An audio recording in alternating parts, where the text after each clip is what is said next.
live. I fucking ran wide. Good start. Hear that at the start of the video. Oh, here we go.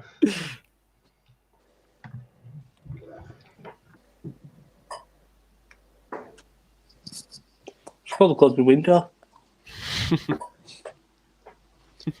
Hello and welcome to the Talk Corner podcast, episode 16, a very special edition of your podcast today. We've had to change up the whole way that we're doing it. We are not in the studio today. We are in fact on a website called StreamYard. Of course, coronavirus caused a lot of incidents all over the place, but our stream keeps going as always. As Rowan nearly falls over in his chair. So joining me today, as always, we have Rowan, we have Kieren and we have Kieran. The intro's still playing. We've got loads to talk about today. Premier League team of the season. So keep your eyes out. And of course, enjoy the show. We've got loads to talk about today. There we go. What you didn't see was I nearly fell off my chair when I sat down. It's so awkward because you guys can't hear the intro. Yeah, no. And you guys can't actually see me either. So and I couldn't even hear myself then. So I was trying to I might have to quiet. But no, you sound all right. Perfect. So everybody's already in the stream. Chris Welch is here already. Highlights. Hope you're all well. It's pretty cool, isn't it? Go on, lad. So we've had to change everything up. As you know, there's been, of course, the coronavirus incidents all over the place. So we've changed our setup for the next couple of weeks to months. We will be using StreamYard to do the podcast live, but we've got loads of content to come over the next couple of weeks and months. So do not miss out. I'll make sure I order a webcam. Well, I'll order a webcam for next week. We're sorted for the next month, easy. Because the way that we're going to work the podcast, of course, if you wanted to stream as well, do leave a like and a subscription as always. We are very, very close to 600 subscribers. And thank you as well to everybody that did watch the NFL Corner on Monday, which was a very special show for the free agency. It went incredibly well, didn't it? Yeah, it went better than I thought, and some crazy deals, and they still went on late into the night, but we couldn't stream all of it. We couldn't get the Brady thing, but we got some good deals, and we had a good chat, and enjoyed the communication with the viewers. And we love doing these live streams because you just have that one-on-one connection. You get to talk about what you love, and it's just good times. It's just, honestly, it's good fun. It's nice to have people here. I mean, Mohammed has said, how was your day? Stressful trying to get this sorted. Mine's been all right. Chill. I mean, I'm just looking at the stream now, and the quality looks perfect. So we're all good to go, just to make sure that it actually does work. So the way that the podcast is going to work over the next couple of weeks is, of course, with no big football going on. The only league going on right now is the Turkish league, in terms of the big European leagues, and even that ended 0-0, didn't it? With Besiktas Galatasaray. 2 shots on target in that match. So for now, the whole point system, the weekly roundup, is dead and buried until the season start back up again. So I'm the winner then. Well, you are the winner for now, aren't you, realistically? You haven't won it yet because the season's not over yet. But it might be voided, so does that mean my points get voided? Yeah. Well, no technically, yeah, it could be. If I'm 25 points clear and it gets voided, does that mean I still don't win the league? I mean, Chris Welch's put my day was boring. I think there's going to be a lot of people's days over the next couple of weeks. But speak for yourself. It's not even been a week about football yet. It's crazy, isn't it? I mean, I was only thinking that on Tuesday it was supposed to be Manchester City versus Real Madrid, and I was thinking in my head, doesn't it feel like that was supposed to have gone like ages ago? Oh, no. I was talking to these and I was saying it feels like a little over a week ago things were normal. Yeah. Like a bit over a week ago, Sheffield United were playing Norwich at home, and it was just like a normal Saturday match day, and then everything's just kind of gone to pot in like the space of a week. It's crazy. And talking about gone to pot, of course, you know the format of the show, how we do it, the weekly roundup, all the things like that are put on hold. So the way the podcast is going to work over the next couple of weeks, we've devised a plan, a contingency plan, as they like to say. We each week are going to take the 5 major European leagues, of course, the Premier League, the Bundesliga, La Liga, Serie A, and Liga 1. And in each week's episode, we are going to look at our best current team of the season predictions. Of course, it's safe to say there's going to be some very contrasting opinions throughout the show. Each person, I don't know what you're talking about. Well, find out in a moment's time. But each person, they will talk us through their team. Of course, we're going to have very contrasted opinions, different selections, different setups. And we are starting this week with the Premier League. Now, usually the show will run for about an hour and a half, 2 hours. It might be running for about 20 hours, depending on the predictions of our Don't get angry. Yeah, well, it'll be interesting to see who's picked. To be fair, I was going to say, at least we're not in the same room, so no one has fear of being battered after the show's finished because they Tell you put what. Pereira in. I love this, right? Because I can eat my food, I can have a drink, I can play F1. We're all good. I tell you what, I can do what you want. What I want. Really. Nobody can see me. Now, the Proper Sport partnership we talked about in the last episode, that is not going to be starting in this episode. It's likely to be starting next week. We've had a couple of issues, of course, last minute changes, as you can tell. So that should hopefully, fingers crossed, start by next week. But without further ado, of course, I think you're going to make it up soon. They think you're making it up because you mentioned it for like the past. Yeah, I would say next week. It'll be the week after. Now, Chris Welch has already put a comment. He says, be hard picking some positions in team of the season. That's where it's going to get interesting. Of course, the first week we have decided why not start with the Premier League.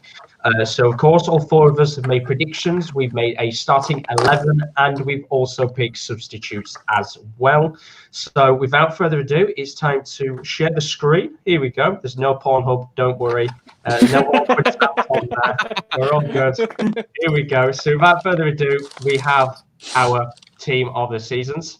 And as you can see on the screen, our first team of the season is Kieren. Oh, it is. So, without further ado, Kieren, talk us through your team. why? Right, so in net, I went with Kasper Schmeichel because for me this season, he's been the epitome of consistency in a year where Premier League goalkeepers appear to lack one thing, and that's consistency. I think Alisson was up there, but he's been injured for a lot of the season, so I don't think he really. Yeah. Well, he got injured twice, so it's like I don't think he's really worthy of it.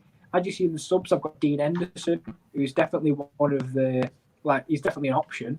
But I just think Schmeichel's been more consistent, and I think every other Premier League keeper's mistakes this year, he's not made that many. What do you guys think? I'm waiting for someone to tell me I'm wrong or right. No, I like the idea. I really understand Schmeichel because I think he's someone I forgot. Leicester have done great this season, but again, I think we talked with Leicester. There's never really an individual for Leicester. It's normally the whole team. With Sheffield United. Go on, Josh. I think he's a very undermined option, Schmeichel. I don't think many people will pick him out compared to other goalkeepers. No, I go on. I think that it's a very out there option because there's a lot more people who probably say Alisson, Ederson, even Leno. He's had a decent season this year in a struggling Arsenal side, but I would have gone for Dean Henderson over Schmeichel, but it's he's on the bench. He's on the bench. Personal preference. Yeah, personal In preference. terms of your defence, what have you gone for your back four? Back four, I've gone with Andy Robertson on the left-hand side with Ben Chilwell as my substitute. At the back, I've gone with Sionku and Van Dijk with Emad back substitutes. And on the right, I've gone with Aaron Wan-Bissaka, backed up by Trent. And if I can make a reserve, I want to put Ricardo Pereira in there as a reserve. I don't think I can, but I'm going to do it anyway. Big Ricky Pereira.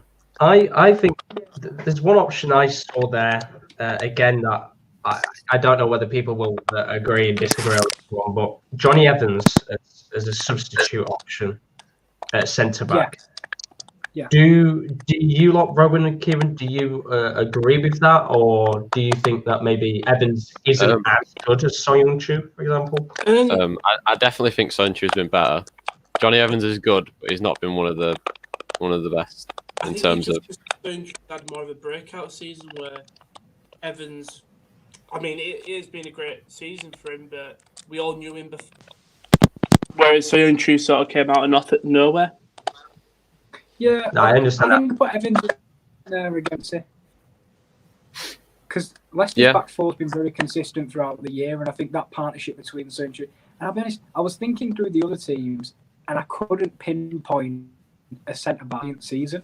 I think there was some players from Chelsea that were an option, Fikayo Tomori, but then Chelsea went on that poor run of form where you can't really back that up. I would agree with the Chelsea thing. I think consistency is key, and I think there's a lot of teams this season that just haven't been consistent enough for the players to be in. So for Chelsea, I would agree that Tomori shouldn't be in there. No, and I was just thinking through the other teams, and I really couldn't, because let's be fair, for a lot of teams this season, it's been underwhelming. Teams like Leicester and Sheffield United, it's been succeeded expectations. I think there's much more teams in the league that have underachieved. Yeah, no, Yeah. I do agree on that one. And why have you gone Robertson? He's just great, isn't Yeah, Like, I think. he? Are we all the same He's with the our best left left back in the backs? league. Are we all the same? We'll with find the left backs? out soon. I haven't gone for We'll Robertson. find out soon. So in terms of your midfield options, we could see De Bruyne, Grealish, and Henderson as the main middle three. Hendo. Yeah, I did. I went De Bruyne, Grealish, Henderson, and then as my substitutes, Maddison, Wijnaldum, and Jorginho. Right. My reasoning for Henderson is he should be Player of the Year, in my opinion. You see what it's like with Henderson in the Liverpool side, and you've seen what it is without. It's a completely different team. They seem to lack a bit of grit and the ability to move forward as a team. I've gone with Grealish because he's single-handedly keeping Villa up. It is. He's single-handedly that's there's no other players in that team doing anything, politely. And Kevin De Bruyne, because he's got the most assists in the league, closely followed by Trent, but at him. And he's 8 ahead of 4th, I think, something stupid like that. So I don't think there's a way you can miss De Bruyne out. In terms of subs, Maddison, I think he's dropped off the boil a little bit, so I can't put him in there. Wijnaldum, consistent, he's always going to give you a 7 out of 10. And Jorginho, who I think's actually been really good this year, and I think it goes under the radar because he doesn't quite get the assists. I think that Kovacic has had a better season than Jorginho this year. However, Jorginho does get the ball more, but I think Kovacic does more for the team. I'd agree with that one. I think Kovacic has had a better season. Yeah, I think Kovacic has been a bit underrated this season. I'm not knocking Jorginho because last year I thought he was awful, and compared to how he was this year, he's better than he was last year. Because last year I just thought, wasn't he something like the first player to register like 1,000 passes and not get an assist or something? Yeah, he was the first to do so. Which for a midfielder that is supposed to be like a creative midfielder that's playing deep, like a deep line playmaker, that's just not good enough. But this season he's been a lot better. Him and Kovacic have complemented each other well, but I do think Kovacic had a better year. I don't think he's that player to get assists. I think he's that player that picks it up when... Go on. It's an interesting choice because I think, as you said, Jorginho's not a holding midfielder type player. I see him as very Verratti-like in the sense that he doesn't really attack, but he doesn't really defend. He's there to just kind of get the ball going and start an attack. Yeah. Type player. I think that's what I see. The defensive side to his game's improved, though. I think this season, definitely. I think winning the ball back, he's got a little bit better at. But as I say, I feel like when you just kind of... He picks it up. Once the centre-backs pick up the ball, they seem to always give it to Jorginho, and he is the core of every attack. I think every attack starts with him. He's very instrumental to the team. The way that I mean, when you look when Sarri was there, how detrimental he was to the Chelsea squad to the way that they played. He was the forefront of every attack and every defensive moment. That's why Kante was getting pushed out from his usual position to being a flat midfielder. And I think it's interesting because do you think that obviously he's even now under Lampard he's still playing as a bit more of a defensive midfielder? Do you feel that it would be better if Jorginho was pushed up not great deal, but just a little bit more to get Kante back into the spot that we know him best? I'm not sure because I personally believe the reason Jorginho comes under so much criticism is because he got the position that Kante once held. If that was a position that, for example, we'll say Kovacic arrived a few years earlier. I know he didn't, but if say Jorginho replaced Kovacic, no one would bat an eyelid in terms of that defensive midfield position. It's because he replaced a player as instrumental as Kante. You have to get up to that high level like straight away. And he hasn't been able to, which is hard for anyone to. So I think he comes under a bit of unfair criticism for that. But I put him in there because I just think he's the pivot to that Chelsea team. And if you take him out, their attacks falter a lot closer to the defence. I think. Well, you see what happens, don't you, when they don't play him because he's been injured. They don't seem to have that outball from the defence, as you say. So many times they play through him. The defenders always pass to him, and there's no outball. I know they've got Billy Gilmore, who's 18, and he's kind of a similar player to Jorginho in the fact that he'll get the ball turned and get it out of his feet quickly. But he's not ready, and he's not at Jorginho's level yet. So yeah, Chelsea definitely missed that role of Kante when he was sitting there. I apologise if you can hear a little like crackling sound in the background. I don't know where it's coming from, but I don't think it should be too bad. Can you hear that as well? Because it's like as Roman said, someone's typing, but my hands are not next to my keyboard. My hands are literally on my phone. Typing.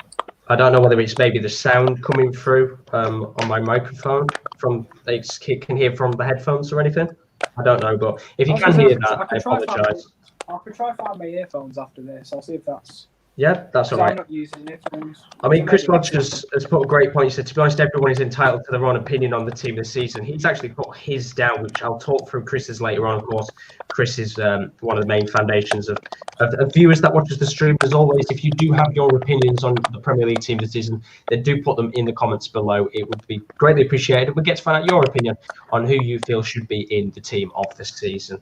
H. Slays is in the stream. Welcome to the stream, buddy. He says, to be honest, the whole kit is one of the best kits in my opinion. Oh, thank you very much. I mean, I was putting it here purely for branding. A little bit of positivity, but we'll move on, of course, to your the last section of your team, the attack. Of course. Oh my god! Attack. Mane, Vardy, and Adama Traore as your starting choices, with Rashford, Calvert-Lewin, and Salah as your subs. Go for it. Go on, Rashford, lad. I have indeed. I'll talk through each of them individually. Adama, he's got the joint 4th highest assists in the league. And I think improvement from last year to this year has been unrecognisable from the player who was last year in terms of end product, in my opinion. I think he's been absolutely brilliant. He offers something every single game, and that's just literally due to his sheer pace. But once you add his end products, and sometimes he's really dragged Wolves out of the mud, really. When they were against Spurs, he got that goal to get them. I think it was either a point or they might have won. Was it a point? I think it was... They won 3-2. Yeah. 2-1. Oh, well, they did they win 3-2 or was it 2-1? Something like that. Either way, I think it was again, you saw it against Man City, where he absolutely outmuscled Ben Mendy on the touchline and got his team back in it then as well. I think he scored 2. Did he score 2 at the Etihad as well? Was it him who got the double at the Etihad when they beat him 2-0? Yeah, he was. Sorry, I'm just going to take this thing off a second. I'm just going to see if it's trying to pick up my microphone. No problem. The sound. But, keep talking through it. It says Henderson has carried Sheffield this season. Adama ahead of Salah, I disagree with. That's from Will. Chris Welch, Adama most improved player for me, started to become more consistent. I disagree with that. I don't think Adama in the Premier League. He's definitely not. No, he's definitely not the most improved player in the Premier League this season. There's 2 I can think of off the top of my head. One of them's Jorginho, and the other one's Fred. I knew it would be. Well, yeah, you tell me that Fred is not one of the most improved players in this Premier League season. I think after January, yes. But after January? If you look at the start of the season, would you say that he was carrying your team? Fred does not carry the team anyway. No, by the way, I agree with Fred being most improved. I just do think Adama's one of the most improved players in the league. Yeah, he is, no doubt. Then I'll go to Vardy, top goal scorer, simple as. There's no more things I need to say. I haven't put Vardy in mind just for the plain reason that he just fell off a little bit. But I can see why you put him in. 19 goals, it's impressive. It's a stunning record this season. But the thing is, he's always there, isn't he? Like, he's always near the top of the goal scoring list just because of how consistent he is every season. I've got to say as well, the comments are agreeing. Will's in the stream. Welcome, Will. Nice to see you in the stream. He says Adama ahead of Salah. I disagree with. While Chris Welcher said Adama, the most improved player for me, started to become more consistent with his performances. So there's mixed opinions on that one. The Salah one is because he set such high standards for himself, Salah, that I saw Adama's jump a lot more. It gave him a lot more meaning to put in team of the season rather than Salah, who's been at this level for so long in terms of the Premier League. He's never had a year where he's not been up there. And I just think due to his own high standards, he's been as good as he usually is, whereas I think Adama has made a massive jump. But we're not talking about Adama.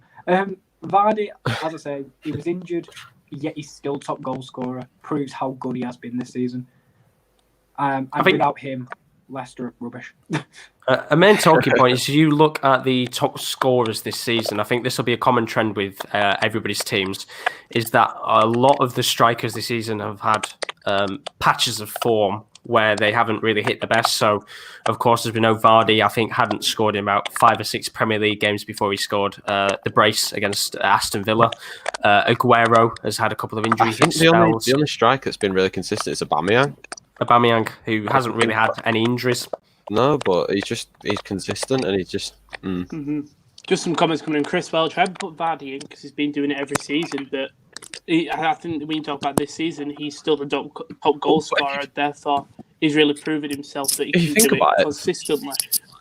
If you think about it, Jamie Vardy is in every season. And I think he does actually deserve it. He's in the team every season. And also, Will has just put, apparently Salah is having a bad season, according to some people, despite being top 5 in goal scoring. In my opinion, he's taken it for granted now. It's crazy, isn't it? It's crazy. I've just I muted and unmuted everyone's mics, by the way. I think the sound has gone. Yeah, it sounds a little bit better now. So apologies about that if you could hear it. But the comments, Will Pete's in apparently Salah's having a bad season, according to some people, despite still being in the top 5. And then Slays has actually put, good point, sorry about that. He's put, what about Martinelli? Because he says he's improved massively. But Martinelli's only scored in the Europa League. Like, he's only scored a certain amount of goals in the Premier League.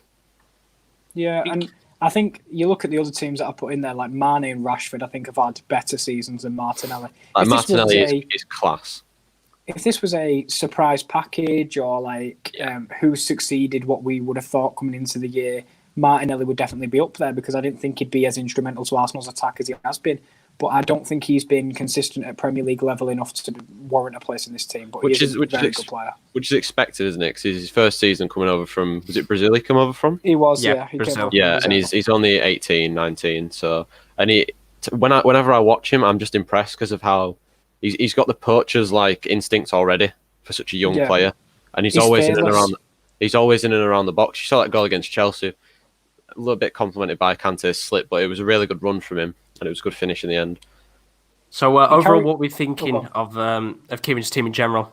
Do we think? What about that sub striker? You didn't let me talk about the sub striker. Oh yeah, of course. Actually, sorry about that. Calvert-Lewin, of course. Thank you. The major talking points I forgot about, of course, over the last couple of weeks. No. You've hit the high praises for him, and he makes your team.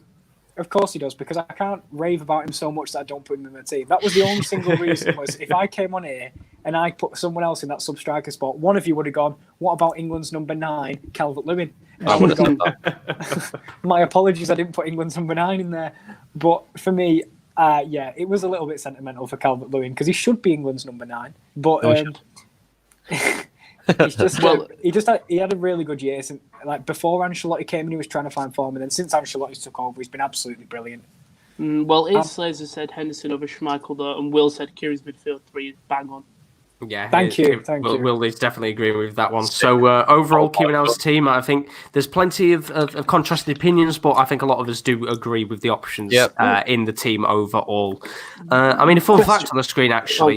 I didn't realise Virgil van Dijk's had the most passes in the Premier League. He's had nearly 500 more than Rodri. Wait, we had to do fun facts. I've got nothing for mine. I just stuck them there. I needed to fill the space. Oh, right. You think I sent him that fact? Did I send him that fact? Kieren, you know you put Calvert-Lewin in? Yes. Why not Tammy Abraham? He's on the same amount of goals. Because he's not England's number 9. He's got Tammy Abraham. Rashford's on 14. Danny Ings is on 15. Like Josh said, every striker's had that run of inconsistency. Calvert-Lewin has been better at certain periods when Tammy Abraham hasn't. Like you saw, Tammy Abraham's only scored 1 goal in his last, I think, 13 or something. Whereas Calvert-Lewin's go on. He's avoided injuries as well. I mean, the thing about, as you said there, Abraham's form came kind of Christmas time, before Christmas, while Calvert-Lewin's form just kicked in after Christmas when Ancelotti came in. So I guess when you look at it in that way, you could say theoretically they've both been on similar form. Yeah. I think people are missing the point. This was pure favouritism. I always think when you do the team of the season, everyone's opinion is swayed because of when you come in to do the team of the season, the form that players are on, that's what gets based on. Like Calvert-Lewin's in great form now. It's a really good point from Rowan that Abraham was on form at the start of the season.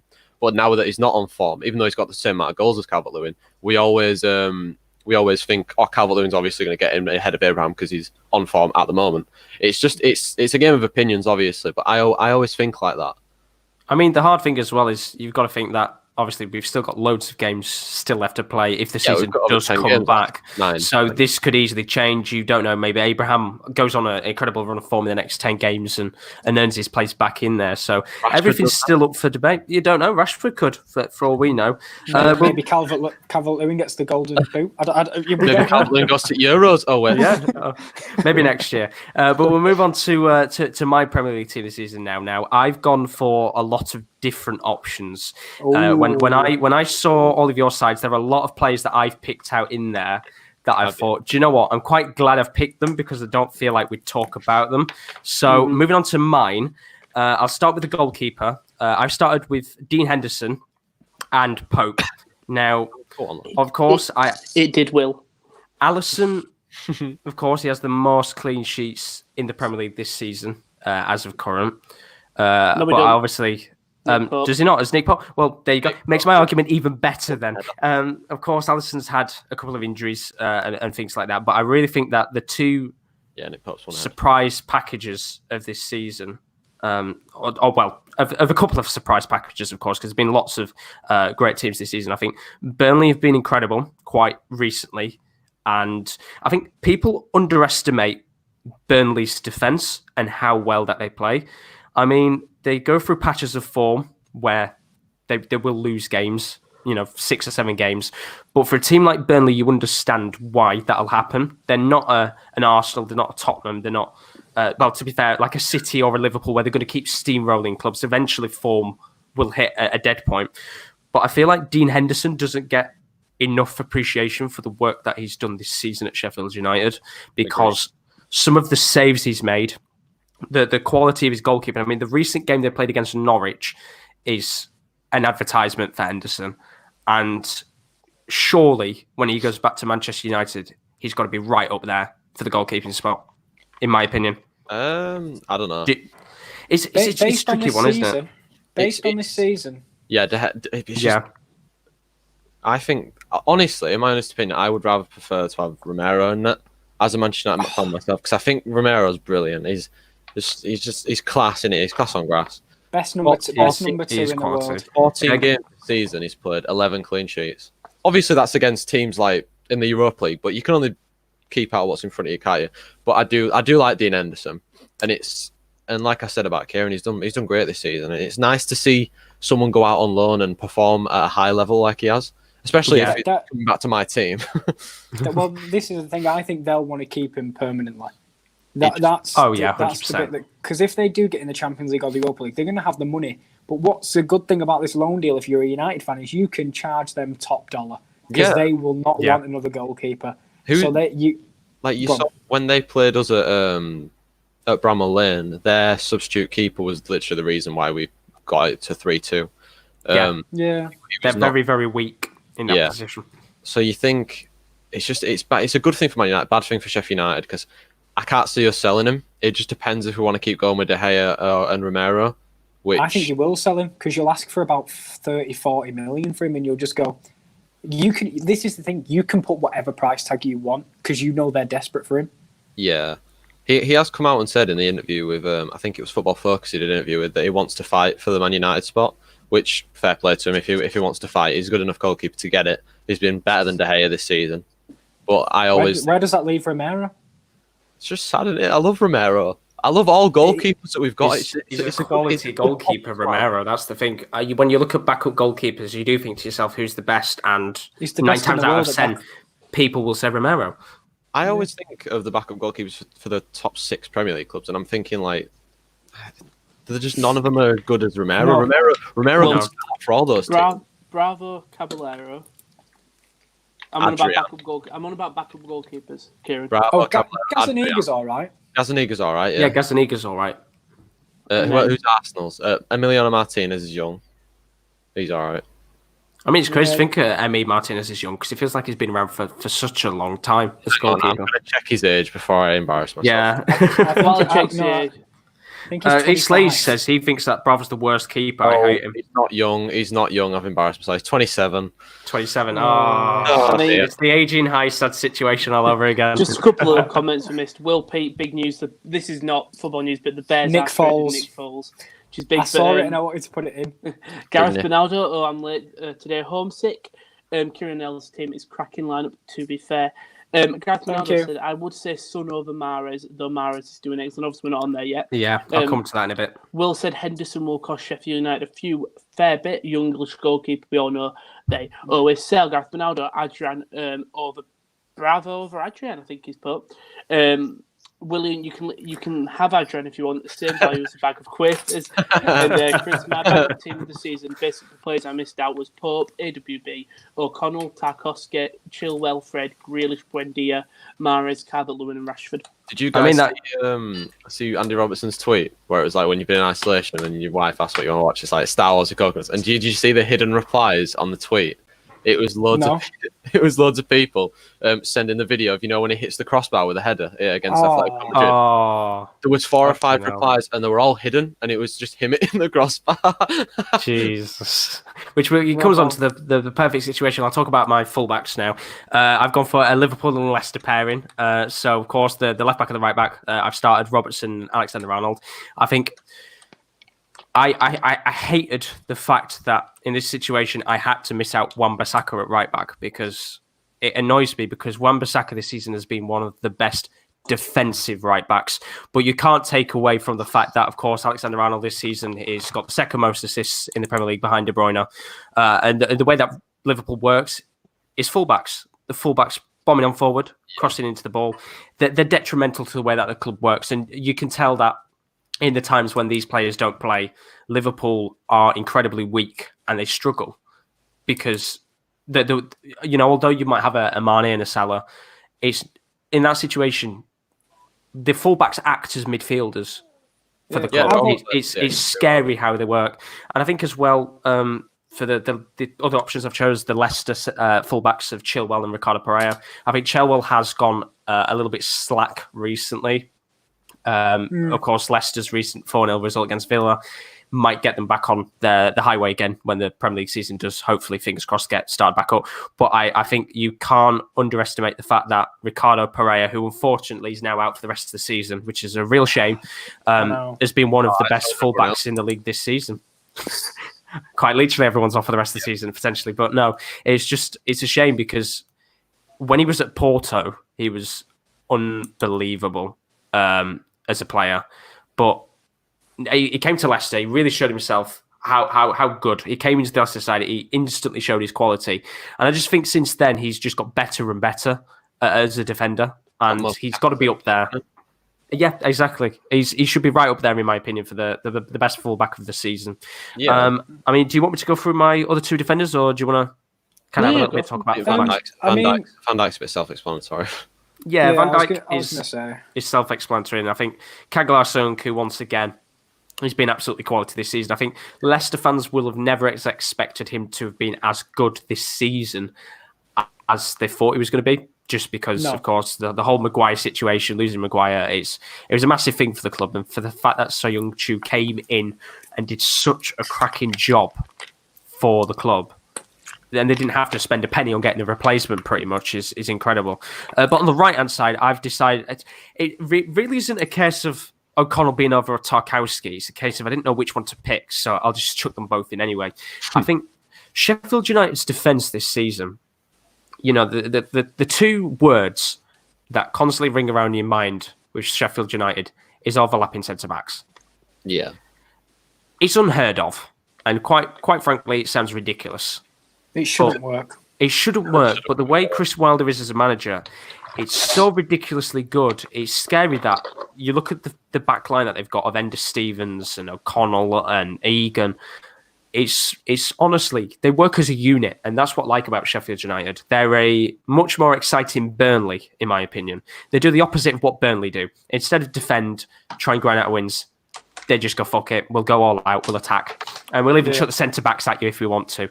That's how good they are. But I just genuinely feel like you can't underestimate Burnley as well. The fact that quite recently their form has got so much more improved.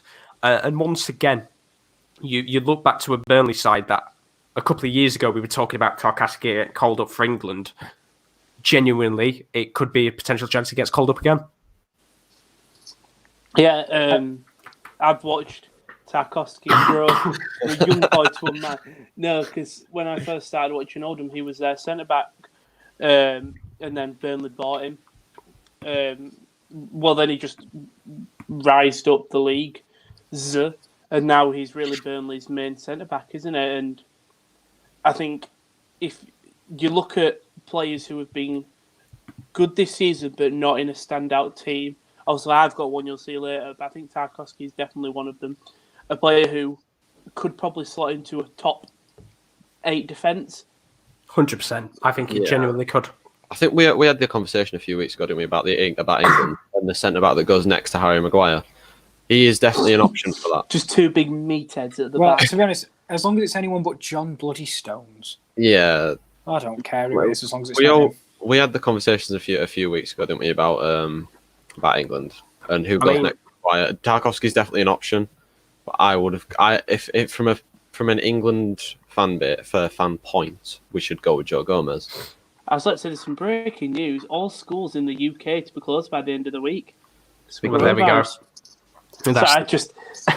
It is a piece of breaking news, but I mean... It's not just a football podcast, it's a breaking news. we're here to get away from all that. We're here to Chris Welch has put, he's having his tea while watching this. He can't beat it. Thank you very much, Chris. We do appreciate it. And of course, as I said, if you are new to the stream, tell us what you're having for tea. And if you are new to the stream, do put your teams in the comments below. I'm having a kebab and some cheesy chips after this, so... very jealous.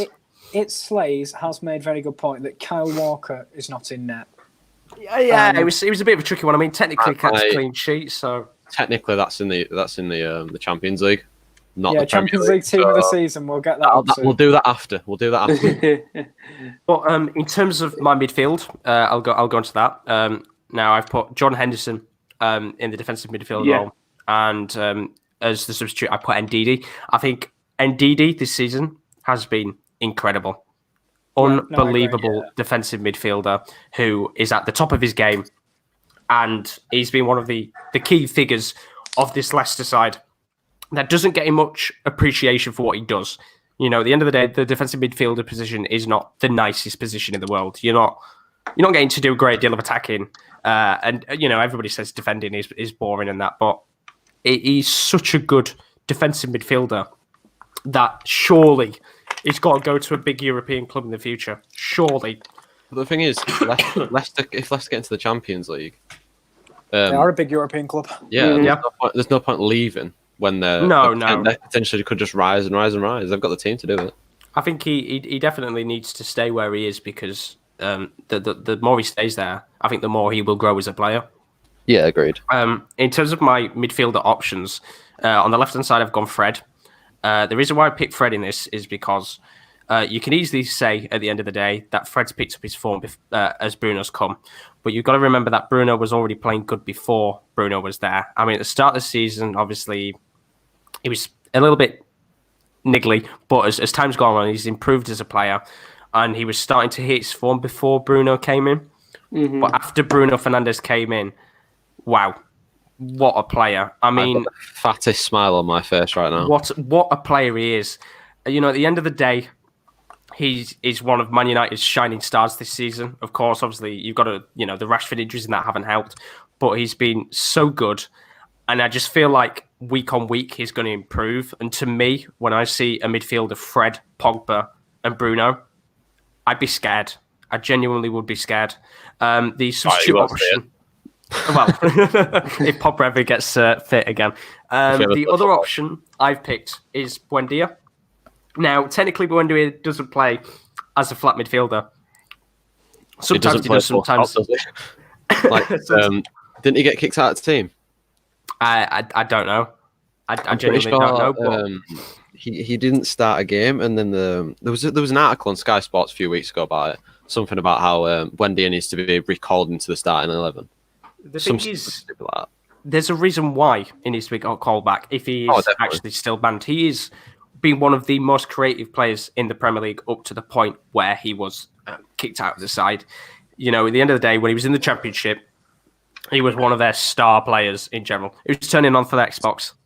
And me, I'll turn it off. I think he's got the same amount of assists as Adama Traore, if I'm not wrong. I believe so. Seven, I'll try to have a check. So I've got it up now. Let's have a check for me. I'm pretty sure he's got 7 assists this season. Yeah, I think he's joint 4th with a group of players. He is joint 4th with Firmino, Mane, Robertson, Silva, Son, and Traore. You have to think to yourself that depending on how long Buendia has been out for and the fact that Norwich are bottom, he's absolutely a quality player. As I said before, in the Championship, he showed his quality then. He was one of the star players. And no doubt, when Norwich go down, there will be a team that will pick him up. And he will cost quite a bit because, in my opinion, he's got a long, long way to go. You know, there's still a little couple of flaws about him, and that hence why he's not in the squad. But he's a quality player and one of the shining stars of Norwich's season. On the right-hand side, I've picked De Bruyne. Of course, you don't really need to say much about De Bruyne. Most assists this season. Really, in my opinion, Man City's star man of this entire season. You know, when he's not there, it really does show how much of a void there is in terms of attacking play. You know, at the end of the day, I will actually give credit to David Silva and say I didn't realise he was in the top assisters for the fact he barely plays anymore. So fair play to David Silva. The effect he has when he comes on. Exactly. So for me, I think De Bruyne has to be in there. And my other choice was Marcus Maddison. Marcus Maddison, sorry. Not Marcus Madison. The boys! Marcus Maddison of Hull City. James Maddison of Leicester. I mean, I do agree with you, Kieran. I do think he's dropped his pace in terms of his intensity a little bit, but it's undisputed this season that he will definitely be in the England lineup, I think, very, very shortly. And he's been such a quality player for Leicester this season. I'll be interested to see if he picks his form up again once they're back. He's not the same without Vardy. I think him and Vardy 100%. have an understanding to play the ball, and Vardy will be on the end of it no matter what. When it's Iheanacho, I don't think that link-up's there. And just on Buendia, I think he would be crucial to a side that is able to lose the ball as much as Buendia does, because I think at Norwich, when he loses the ball, they almost get punished pretty much every time. Whereas if he was at a higher level side, where they can withstand some of the attacks, that he's able to be himself and not be feared of losing the ball.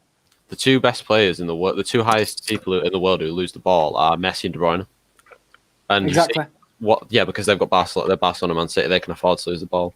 That's what I mean. They're creative players out there. Buendia does lose the ball a lot. And he punishes Norwich. The thing is, Norwich have to, realistically, afford to lose the ball because you've got to think to yourself, Norwich can't play defensively because, no offence, their defence is hideous. They need points, and the only way they're going to get it is if they attack. That's the thing, though. Like from the first game of the season when they got absolutely blitzed by Liverpool 4-1, they played well in the second. That's the mad thing. And they played good attacking football. They just because they attack so much, it leaves them vulnerable to break. And you saw what happened. That their fullbacks push on a lot. They try to play a little bit like Liverpool do. They do, and as I totally agree with the fact that the first game of the season, they shouldn't have lost 4-1.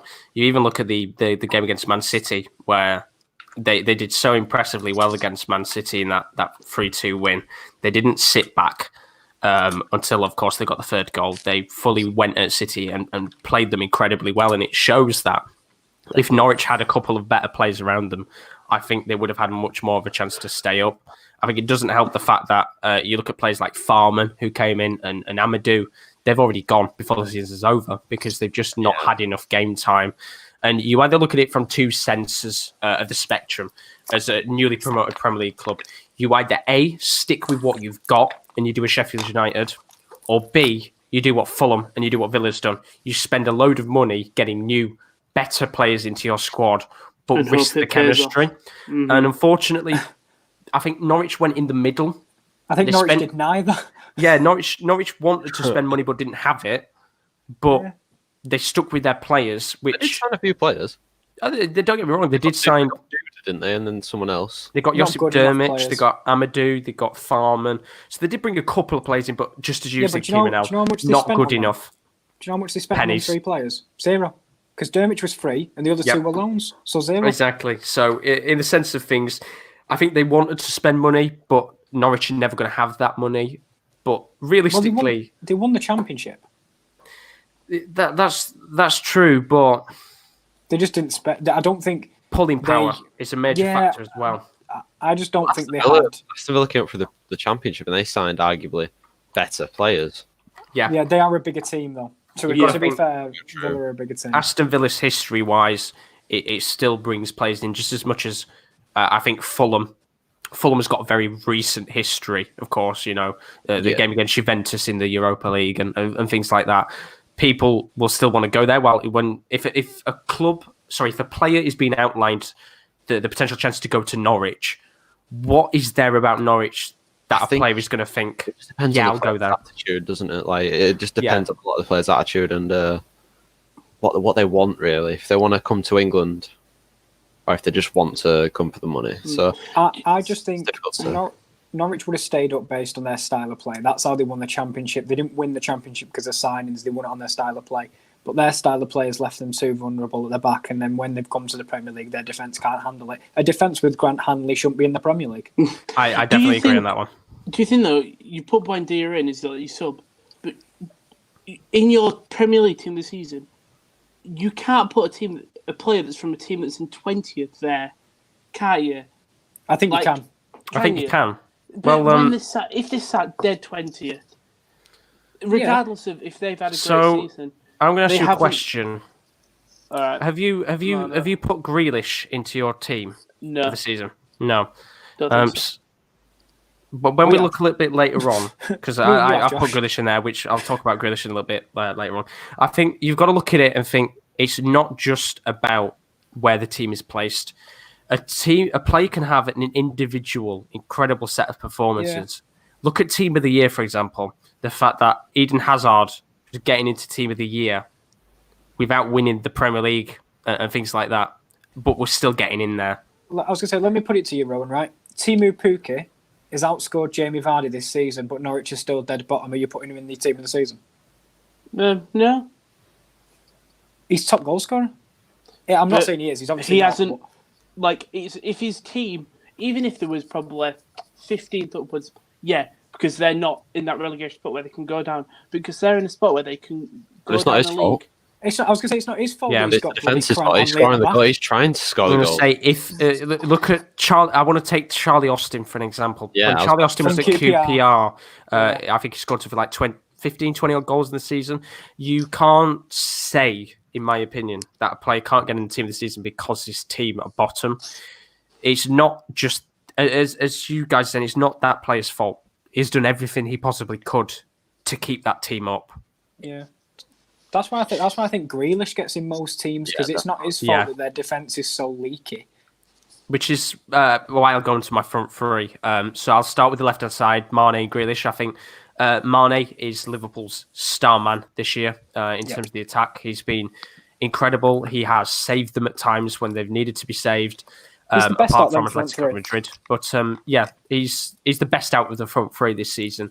And you wonder why in the news he's getting linked with the likes of Barcelona and Real Madrid. Season on season, Mane has got better and better. I mean, I can remember when he was at Salzburg with the likes of Campbell and Sabitzer, and he was showing signs of his form then. And when he came to the Premier League with Southampton, he's just been such an incredible player. And he just goes from strength to strength each season. As for Grealish, I think once again, he's a Buendia situation. He has been Aston Villa's main man. Goals and assists, he's had plenty of them. And he really is just Villa's star player. And the fact he could have gone to Tottenham a year or two ago, I think he made the best decision not to, and to stay with Villa, because look where he is now. I know obviously the club's still threatened to go down, but he's been their man, their captain, their leader, and he puts his name into Villa folklore. As for the strikers, Vardy, once again, top goal scorer in the Premier League. I'll go back to my point earlier, the fact that not every striker this season has been at the top of the form. He might have not scored in 5 or 6 games before the Villa match, but to be top goal scorer, it's incredible what a season he's had. And he came off the bench in the Villa match. Exactly. And to get 2 goals as well is incredible. As for Aubameyang, I picked Aubameyang out because he has been the Grealish of Arsenal. Yeah. That if you take all of the goals out of Aubameyang this season, Arsenal would definitely be near the relegation zone, if not in it. I remember a stat back in I think November or December that if you took all of Aubameyang's goals out of the Arsenal team, they'd be on 9 points. That's how much he was. That's how much he actually affects the team and how many goals he scores. You've seen he's got 17 goals in the Premier League this year. He's an incredible player. He's unbelievable, and it really would not surprise me if by next season Aubameyang's gone because I think it all depends if they get into the Champions League or not. That's where I was going. I think if they don't get into Champions League, a player of his quality, at the end of the day, he's getting on now. He might get one more move, last big move before his career's over. So I genuinely think that Aubameyang will be one of the potentially many Arsenal players that could jump ship. But he's so incredible. I think he needs to start recognising as one of the best strikers of the last 10 years. And I mean that. You think he was kicking it up at Dortmund, wasn't he, when he was there? I was going to say, people need to realise that this man is a consistent goal scorer. He never gets mentioned with the likes of Lewandowski, Cavani, players like that. We talk about even Benzema. We'll put Benzema in there. These world-class centre-forwards that people say are out-and-out best strikers in Europe. Aubameyang's barely ever mentioned. And to me, that's unbelievable because he's torn it up in Germany. He was decent in France. He's come over to England and done it. I think he's world class. That's what's more impressive. He's not won anything, and he's still that's what's so amazing about the player.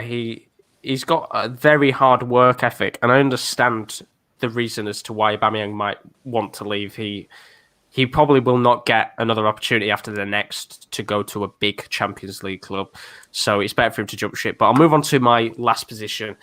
Of course, I could have put Salah in there. But I wanted to pick out a guy that nobody will talk about, and that's Riyad Mahrez. Wow. He's got lots of assists. I was thinking about putting him in, all honesty. 8 goals and 7 assists this season. It's undeniable that if we were looking back to last season, Mahrez was an outcast of the Man City side. And even now, you could say to a certain extent, he still is. But he's had more appearances this season. And what a player. He comes into the side and he does what he needs to do. He's skillful. He's dangerous. He looks at times like the Leicester Mahrez of old. And he has this quality about him that I just think other wingers in the league don't have. Do you think because he doesn't start so many games? I've got to admit that's why I didn't put him in. I saw him in the top assist rankings, but I didn't put him in.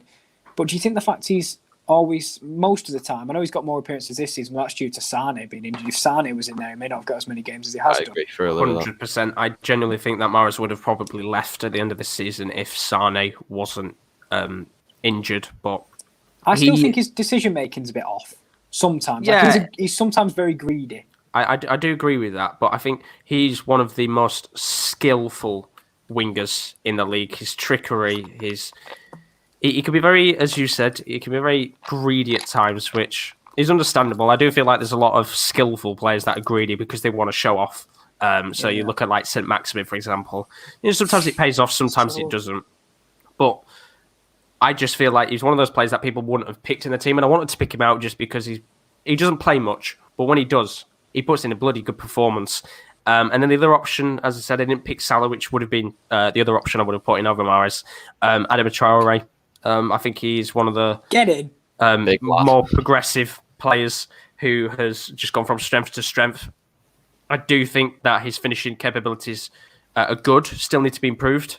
He's got a lot of work for a player, and I mean, the good thing is he's still so young. He's got so much to learn from. He is young this time. He's not 27. Right, leave it out. His pace, his body, just the build of him, he's a scary, scary player.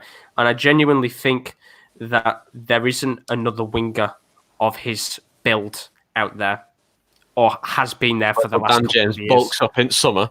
Massive like Comes back absolutely ripped. I don't think that there's been another winger for the last couple of years to the same build as what Adama is. The thing is, he's built like Akinfenwa, yet runs like Aubameyang. Exactly. That's what's so scary about him. It's that picture where when he was at Barcelona, it looks like an absolute twig, and then all of a sudden, it comes back like it's a cow on roids. He's a scary player.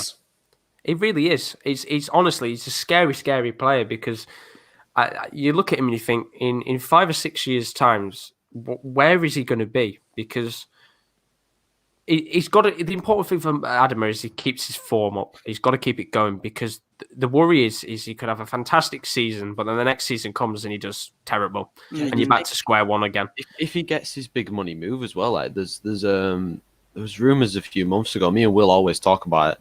70 million for Adama to go to Liverpool, Man City, Barcelona, Real Madrid. If he were to get that move, do you think he'd start? And do you think he'd be as good as he is at Wolves? Because I think the Wolves team complements him and the way he plays the most, because they play on the counter, they play fast football. He complements Raul Jimenez a lot. I think those two are the most joined attack in the Premier League. They've scored the most goals together. I think the worst thing for him to do is to move, because he just won't get game time. Yeah. We see with a lot of players, and a team can complement a player so much, and I think that's what happens to Adama. I think he's spotted, but I was going to say, just reading a couple of comments because there's quite a lot through. KL1602, never mind. Linville Jones. That's me. I realised. Chris, Mane staying other clubs can go away. I tried my hardest not to swear. Will, Aubrey, in my opinion, is to move on. He is wasting Arsenal's team. Unless they spend big in the summer surrounded with talent and get UCL football, he will be gone. Chris said, Arsenal not getting Champions League, so going to be brutal. Arsenal fans say back to Aubameyang now. Sterling could have got in this team of the season, but since busted with my guy Gomez, it's been a boil. Will said, I think Adam is a good player, but I think the fact that he's fun to watch means people rank him higher than he actually is. And Chris said, Adama wouldn't start at Liverpool, could start at City if Sane leaves, because Adama versus Mahrez at City, who you pick? Wow, that's a good that's Mahrez. I'd pick Mahrez. Who are you playing? Yeah. If it's a big game, you want Mahrez on. I don't think Adama suits any other team in the Prem, personally. Maybe Leicester, that's about it.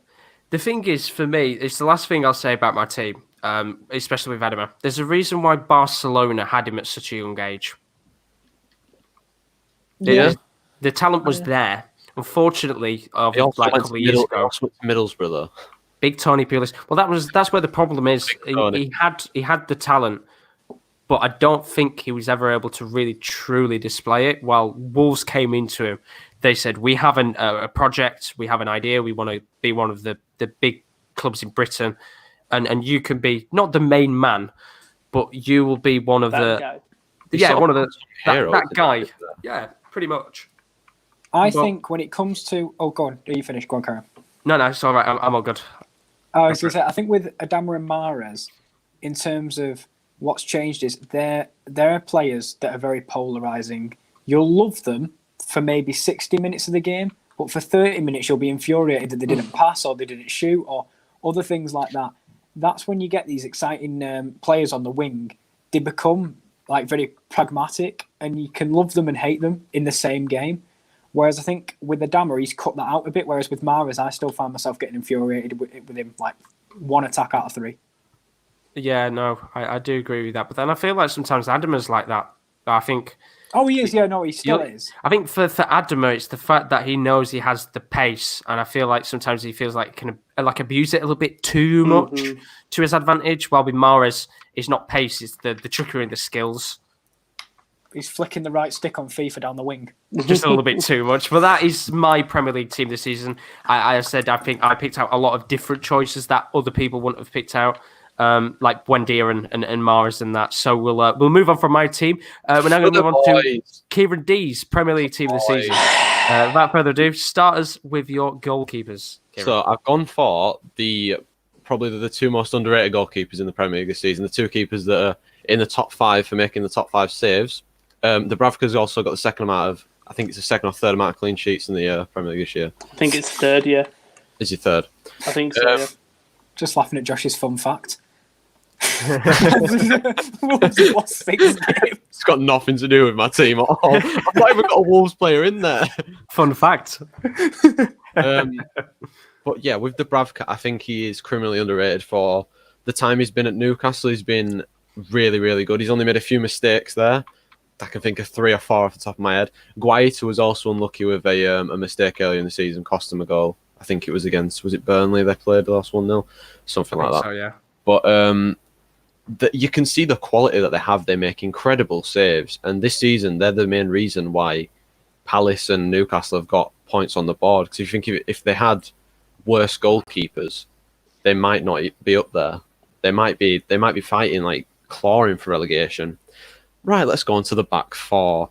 So I've gone for Ender Stevens at left back because arguably I think compared to what he has done for Sheffield United, it's better than what Robbo has done for Liverpool. I mean, Robbo is incredible and Trent is incredible.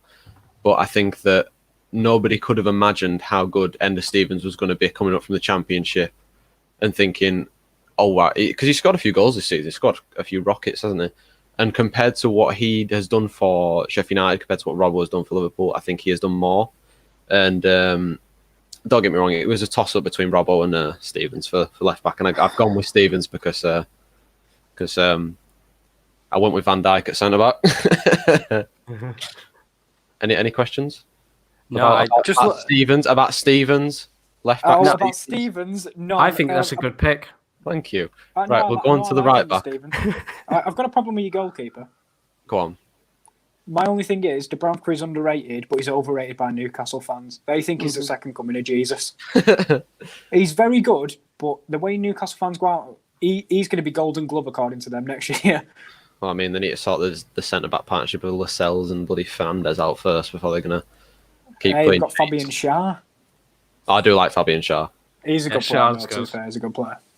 Right back, I've gone for Wan-Bissaka because, it's Wan-Bissaka. It's for similar reasons why you went for Wan-Bissaka. I like Trent, but I think Wan-Bissaka has been better. It's literally you could pick either of them. Literally, he's the best defensive fullback, while Trent's the best attacking. It's literally you could pick either of them.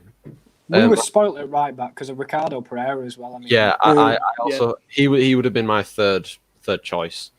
Centre backs, I've gone for Van Dijk and Soyuncu. Pretty much self-explanatory because of what we already spoke about. I've gone for John Egan at centre back because that was my sub John Egan. Like Josh said, the two words you think of when you think of Sheffield United are overlapping centre backs. And then I went for Harry Maguire because as a captain, since he's become captain, we have conceded, I think, 2 goals. No, I think it's either 2, 4, or 6, something like that.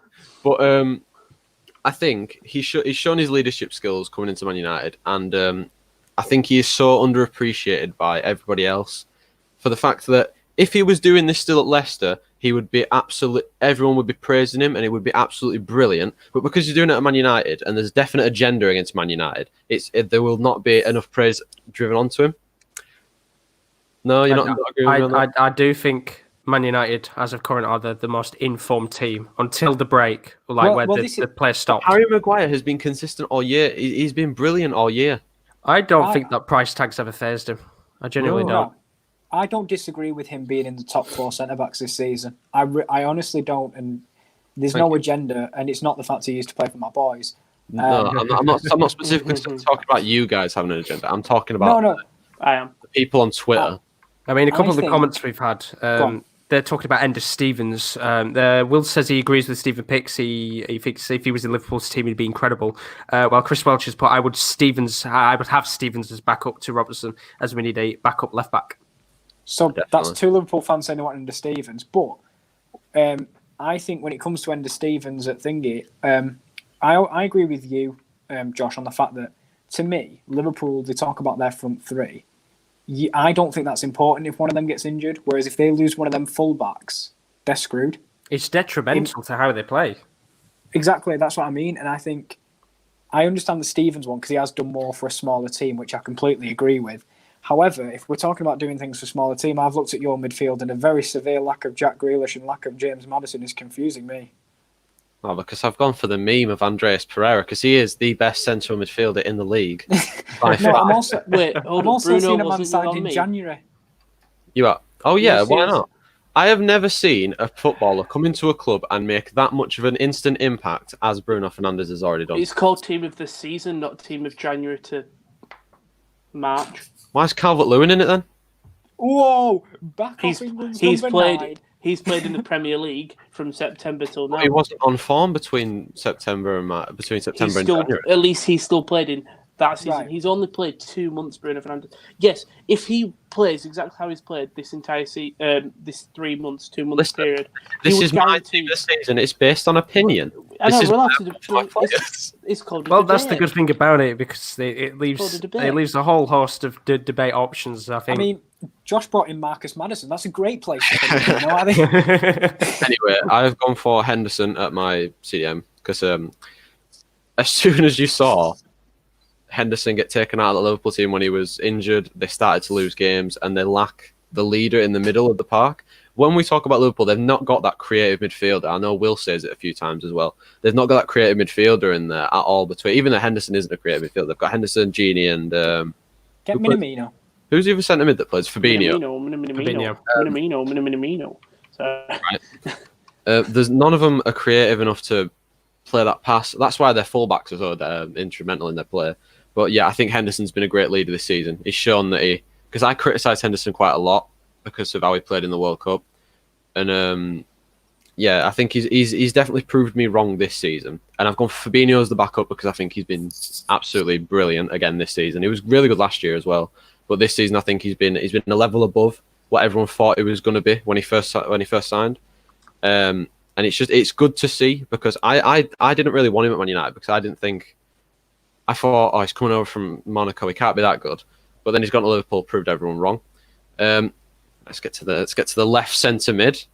Fred, we've already spoke about him, best player in Premier League ever. Backup, I've gone for Andreas, second best player in Premier League ever. Imagine those two as a double pivot in a centre mid for Brazil in Euros in World Cup. I mean, look at him at Last Linz. Tearing it up. I mean, Andreas' goal was unbelievable. I'm not gonna lie, I'm kind of surprised Igalo's not up top. I could only have a certain amount of Man United players in before Rowan's like. And there's still too many Man United players anyway. I just can't believe you put Bruno. Like he's been there 2 months. Okay. I've never seen a footballer go into a team and make such an impact as he has. Name me another footballer that's done that. No, I'm not saying that he Malik hasn't done well. Wilks. I'm not saying that he hasn't done well. That was a low blow, sorry. No, I do think I agree with most of your picks, but we'll talk about it at the end when we review it. Go on.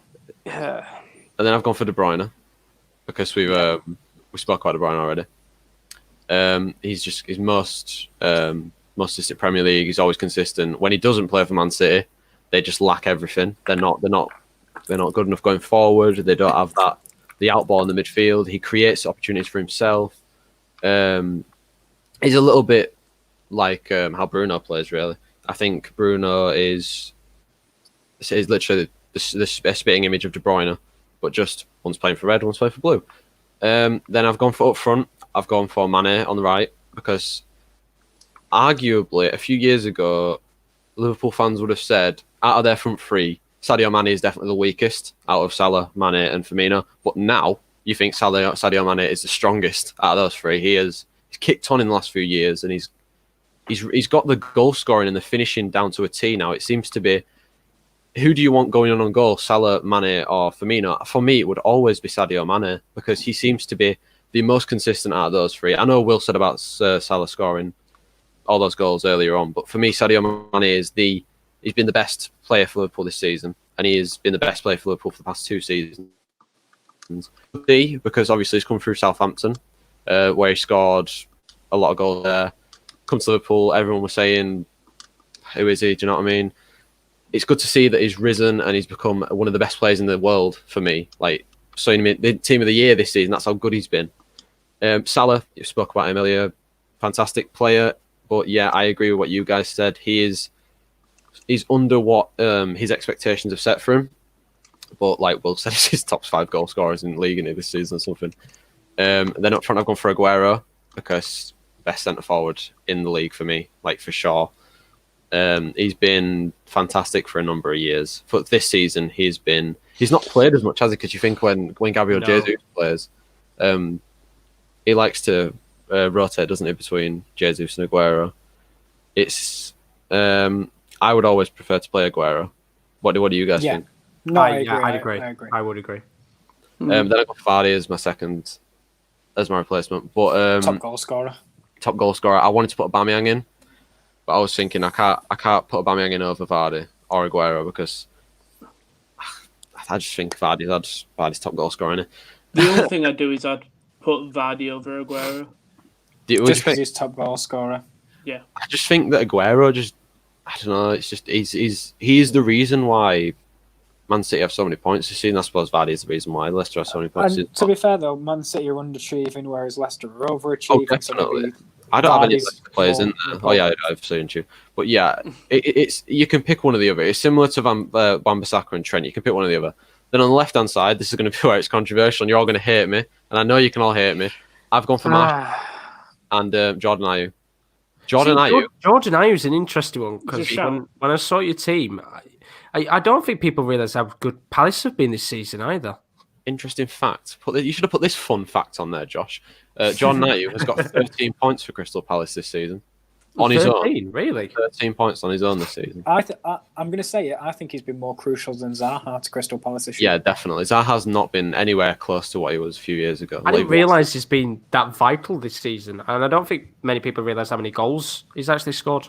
Because I'm not like when I saw you put Ayew in, I did think to myself, oh, how come is he in there? But I didn't realise he's been that pivotal to them this season. It's just whenever Crystal Palace score, it's either him or PVA, isn't it? It's like nobody else scores. Bad. Nobody else scores. So yeah, the last 3 games have ended 1-0 to Crystal Palace, and Patrick Van Aanholt has scored 2 goals in the 3 1-0 wins. I swear Patrick Van Aanholt just has like little periods where he goes on a run of goal scoring form. You don't hear anything from him again, and he's back at it again. Yeah, and I've gone for Martial because interesting fact number 2. If Anthony Martial had taken the penalties that Marcus Rashford had taken this season, he would be top goal scorer in the Premier League. Wow. So in that case, if Vardy's top goal scorer in the Premier League and he gets in, Martial should get in. If Dominic Calvert-Lewin played for Liverpool, he'd be top goal scorer. I mean, we've had a load of comments. Let me give my defence for Martial. Go on then. He's been playing on the wing for 3 seasons now, and he has been below standards, been lacklustre. He's come into the middle, and he was on the verge of getting his best Premier League season this year. He is not playing in his favoured position, which for me would always be left wing. But he's obviously been underachieving there. He's gone to striker, and he has. You do realise you've got him at left wing? Yeah, I know because I can't have Aguero. I can't have Aguero at left wing, can I? I can't have Vardy at left wing. I just wanted to put him in there. So yeah, his hold-up play is fantastic for someone that isn't the strongest, and he's always got his back to play, which is nice to see from a number 9. Yeah, he's technically brilliant, and you see the goal against Man City. His vision and his intelligence to make that run is what makes the goal. But I know you all don't agree with Martial, and I should have put Mahrez in, and I can accept that. I just wanted to put him in because I think he's just underappreciated by everyone else. Obviously, I'm going to say it's because I'm a Man United fan. Yeah, I was going to say, there's not much wrong with your team. There's just a little too much Man United. It's just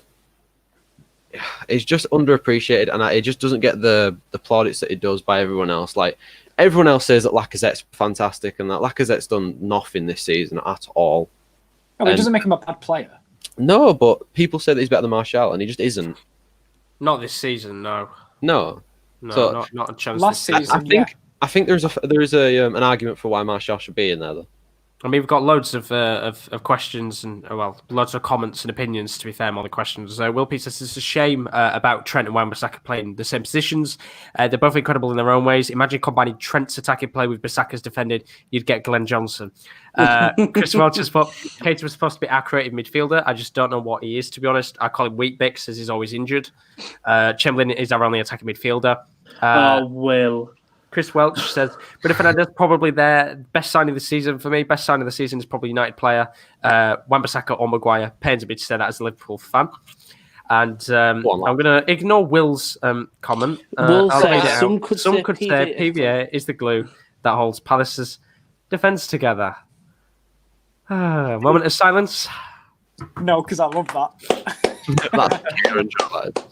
I'm well proud of that. Kieran's clapping because he's better than any of He's his not. jokes. Kieran's Rowan not clapping. clapping. Rowan's Oh, is that clapping. Rowan? Oh, it's Rowan clapping. Oh, God, Rowan. I'm not clapping. Well, Rowan's not back next week, unfortunately. No. So, in fact, actually talking about Rowan, should we go into your team? No. Right, Yeah. here we go. So, as I'm you can see on going the to screen, every one of these players now. this is Rowan's side. Yeah, so I forgot to do subs on the actual thing, so we've got them on the side instead of that. God's Where's the sake, fun? bro. Where's the fun fact? There's no fun Oh, facts. wow. I can't put a fun fact down, unfortunately. I've only got one centre back as well, and one centre mid. Because Oh, I forget it. Just move on. Move I on. didn't want to do that. Hold up, I didn't laugh at your team. I laughed at No, I'm Bruno looking at one of your Fernandes. subs. I was and I'm laughing laughing at I was laughing at the missing of the fun fact. That's I what I don't was know. laughing I Right. don't know which sub he's on. I about, know exactly what sub he's on about, but but- go on, so Rowan. I went for Alisson net. You look well of Blair in the league. Yes, he's got a great defence behind him. He's only one off the top clean sheet. Liverpool are first. I think you've got to have the goalkeeper there. I went for Dean Henderson as my sub. I could have gone Nick Pope as well. The goalkeeper position is just personal preference. Wait, did we all go different goalkeepers? So Rowan went Allison, Kieran D went Dubravka, I went Henderson, you went Schmeichel. Yep. Yeah, we did. All had Henderson as our sub though. Yeah. Which is I nice. didn't. You had Grady too, yeah. I went for Wan-Bissaka at right back. You could have gone for Trent, but for me, I've gone for the actual defender of the two. Some breaking news. Yeah, EFL have just put or Sky Sports just put an article saying EFL says its primary objective is to finish the 2019-20 season. Fantastic. Good. I'll be honest. We really don't have to. Let's just end the season. Void it. Yes, no. Yeah, As the please. Rotherham fan, yes, we need it done.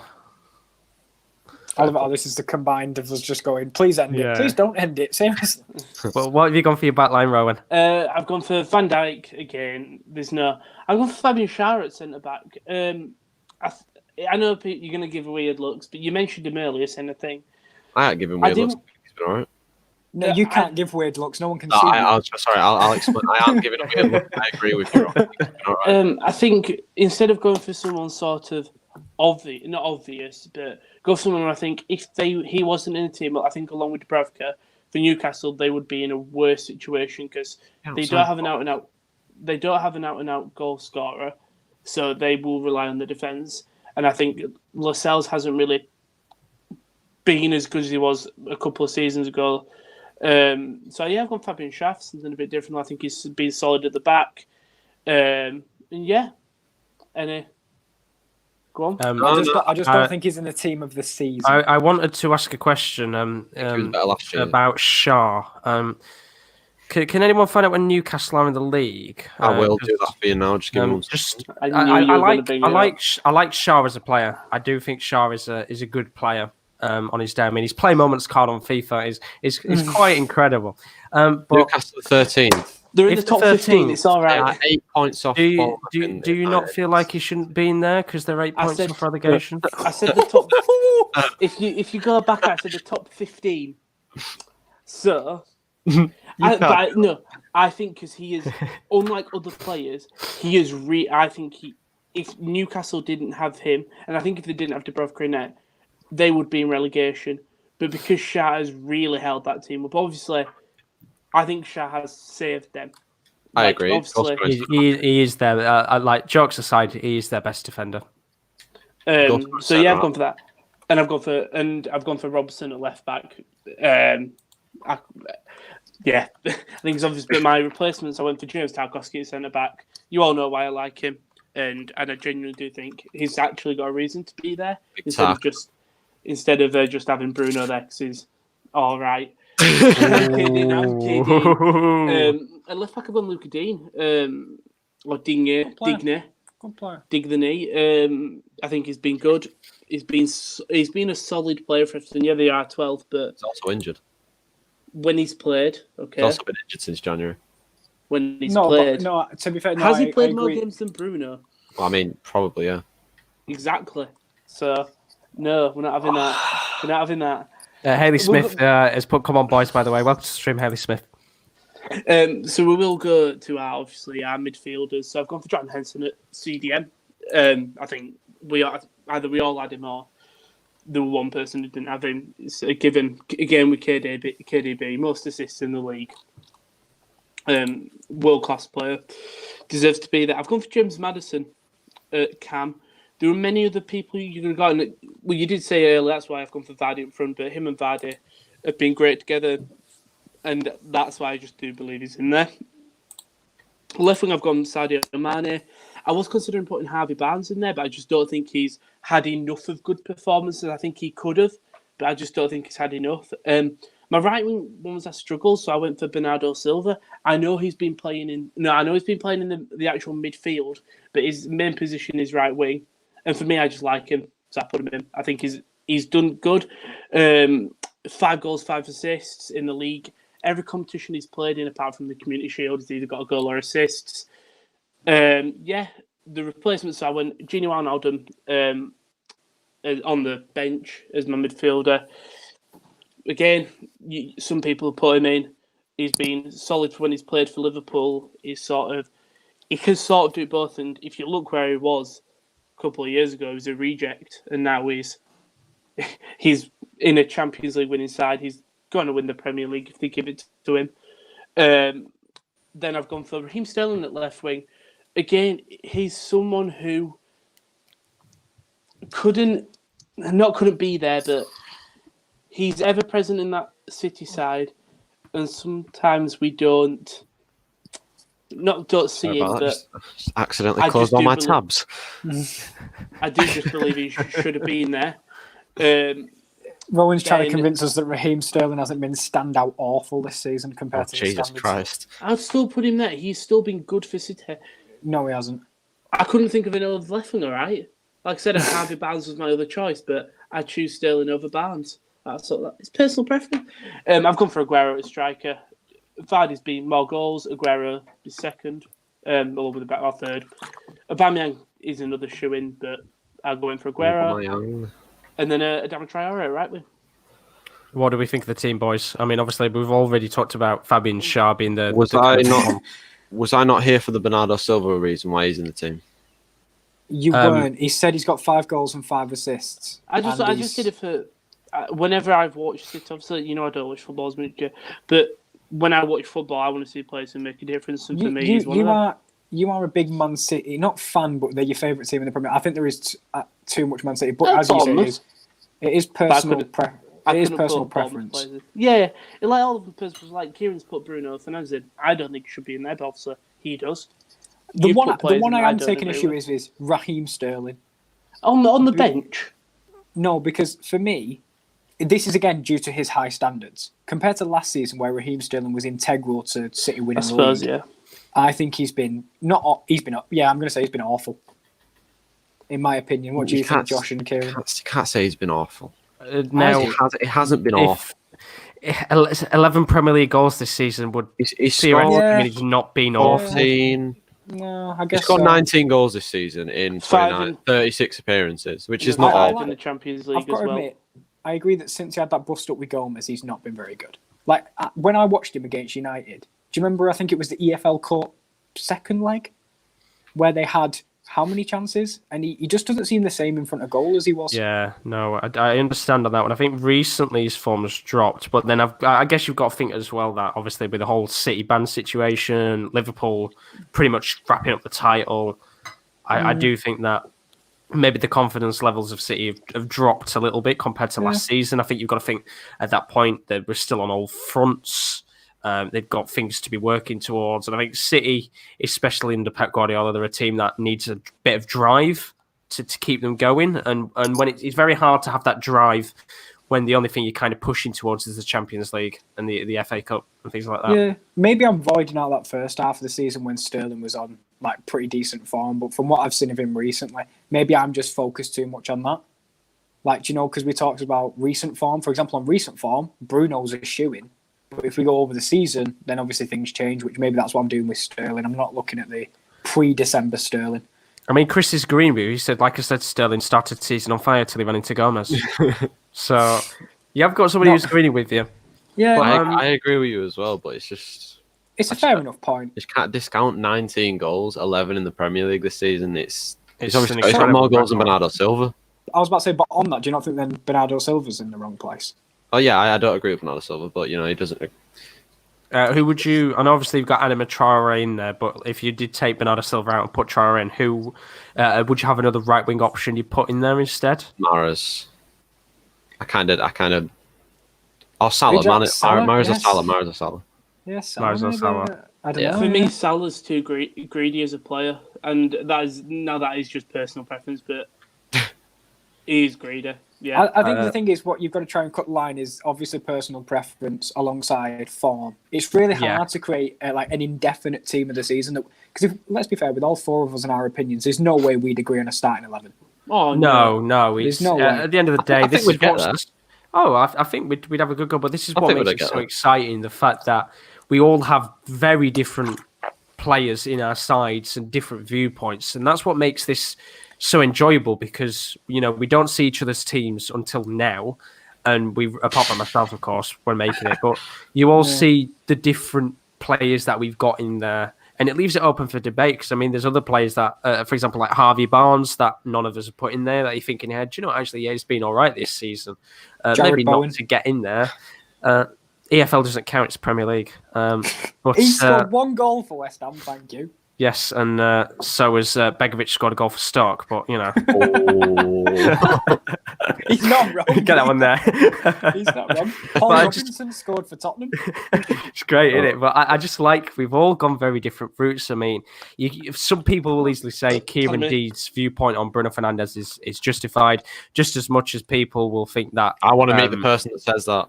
Just as much as people will agree on the fact that Bernardo Silva should be in there. You know what I mean? It's all open for interpretation, and that's what makes this podcast so fun. And of course, I'm waiting for someone to justify Calvert-Lewin. Yeah.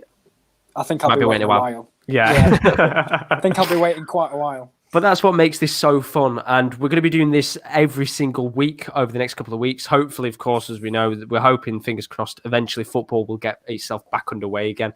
But we are going to do the 5 main leagues. Now, of course, the real question is, what league are we going to next? So, to decide, we need wheeldecide.com to decide which league we're going for next. So, of course... Can we just say no one was involved in this? This was your opinion, like, right now. We have not been prepped for this.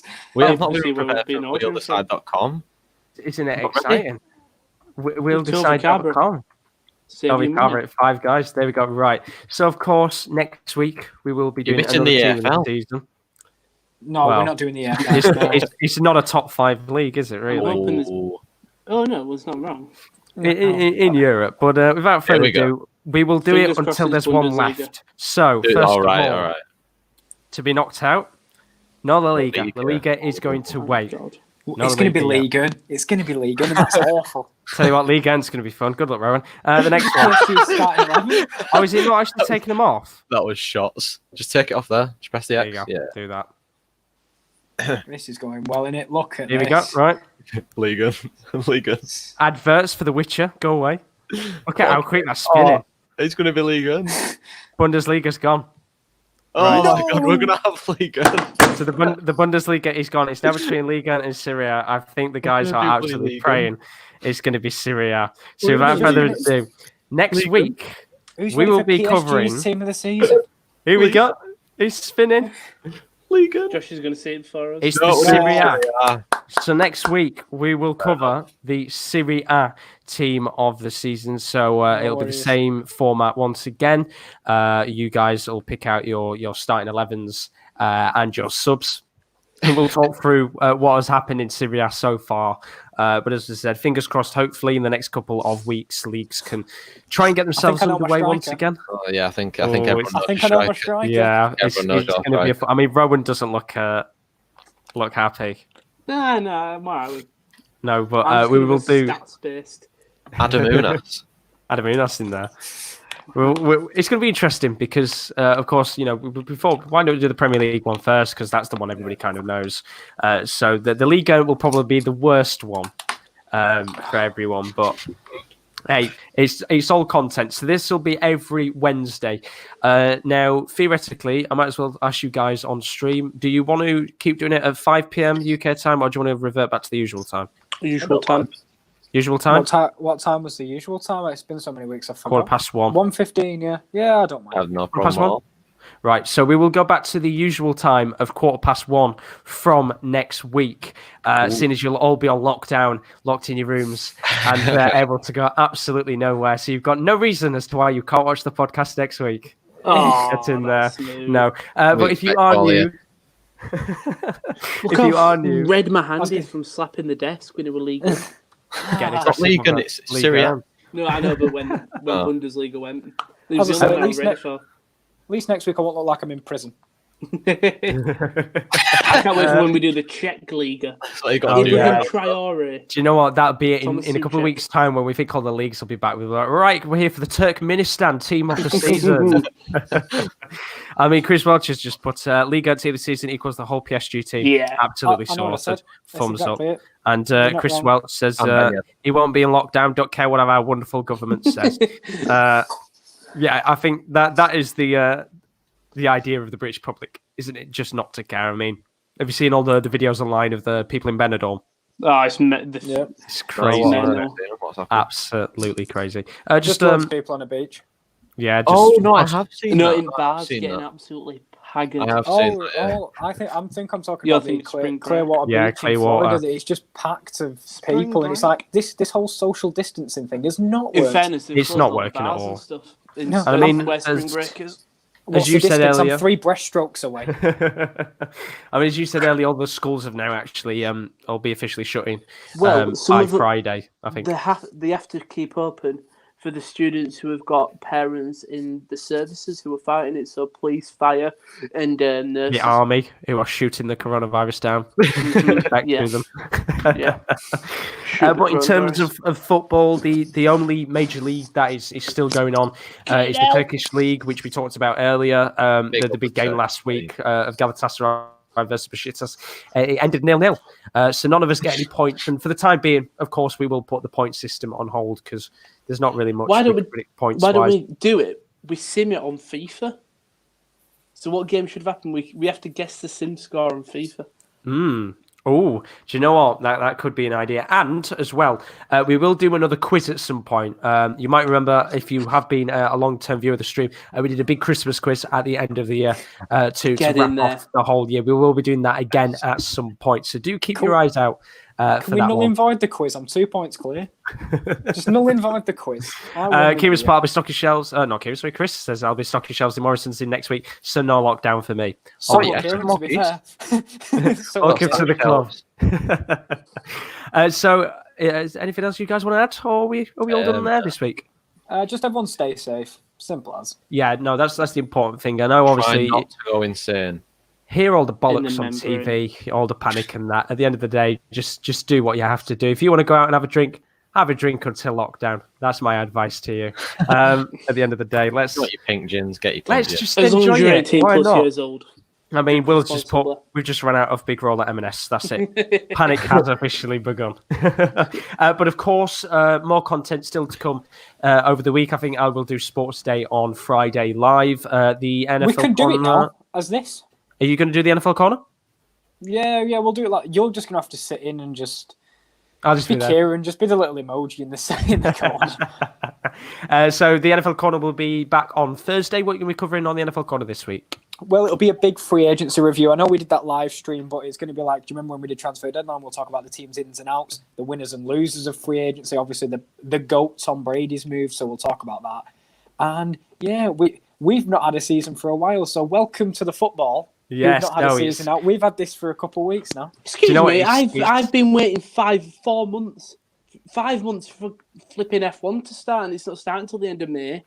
Do you know what? It's hard though, because especially in this situation where it's like, I've got all this content and ideas planned, and then they went, no, let's stop all the leagues. It's so annoying. But Chris has put, he'll be having a drink with lockdown. Cheers. Cheers to you too, Chris. But yes, we'll do our Serie A predictions next week. We'll be back at the usual time of 1:15. And as always, just stay safe and go and support. I was going to say go and support your National League teams, but the National League's off now, isn't it, as well? I know. What a waste of space. So have a kickabout in your garden and invite your friends and family over and pretend it's an actual football match. Don't do it if you're in lockdown. I was going to say, put your your uncles away. Put your net curtains up and have a kick about. Exactly. Got to go for it. And he says, I'll let you guys catch up on our wonderful Boris. Yeah, I'm not going to catch up on him. None of us are. We're probably he's going to doing go a play press FIFA. conference But no, honestly, thank you very much for everybody that has watched the stream. We really do appreciate it. And as I said, if you are new, as always, do leave a like and a subscription, as always. Hopefully, in the next couple of weeks, the leagues get back underway. We can get back to our studio so we can have all the sounds, including the weekly roundup, because we miss it. Yay. Big time. We can always do it live. Come on, Rowan. Give us an outro. Go on, then. Give us an outro. Oh, What no. do you want? Any outro? Yeah, go on. What do our It's sound? the end of the show. We're leaving goodbye. Apparently from NFL free agency, there's nothing. Can't say I'm a Mrs. Brown Boys fan. Right, just leave the podcast now. We've Just go. been the There we go. top corner. We've been the sports corner. Check us out on YouTube. Give us a like and subscribe. Oh, there we Like go. that. And that is the creative content that you get on the Sports Corner. No, honestly, thank you very much for everybody that's joined the stream. Thank you very much, Rowan. Thank you very much, Kieran. And thank you very much, Kieran D, as well. Thank really you very do much, appreciate Josh. it. Thank you very much. Greatly appreciated. Rowan, where are you going to be next week? You said you were going to change up your spot each week. Genuinely, if I could get a mic buffer for this, I might do it in a tree. Okay, there we Hold go. up. So we're going to Every keep to the podcast- word. But no, do you know, because we're in a new setup, every week, just to spice it up, I'm just going to be in a different location. In a tree? Yeah. Why not? Any specific reason for the tree? I like it. It's easy to climb. Just to branch out a little bit, really. Right, I'm going. Right, that is it. Thank you very much for joining us on the Top Corner podcast. That We is hope to see awful. you. Oh, God, that was terrible. No, we hope to see you again next week. We're back at the usual time at 1:15 in UK time. I think Rowan is dying in the background. So thank you very much. Episode 17, we'll be covering the Serie A team of the season. So if you want to join on, send in your links as well. If you've got any, if you want to join us, chosen11.com. Send in your teams to us. The Twitter is @the_top corner, and we'll include your teams as well. That's the Serie A team of the season. So you can join us next week, 1:15 UK time on YouTube. Once again, thank you very much, Kieran, Rowan, and Kieran D. Really do appreciate it. And we'll see you next week. Bye. Enjoy your kebab and cheesy chips. See you later. Cheers, lad. Oh, there's some cheesy chips,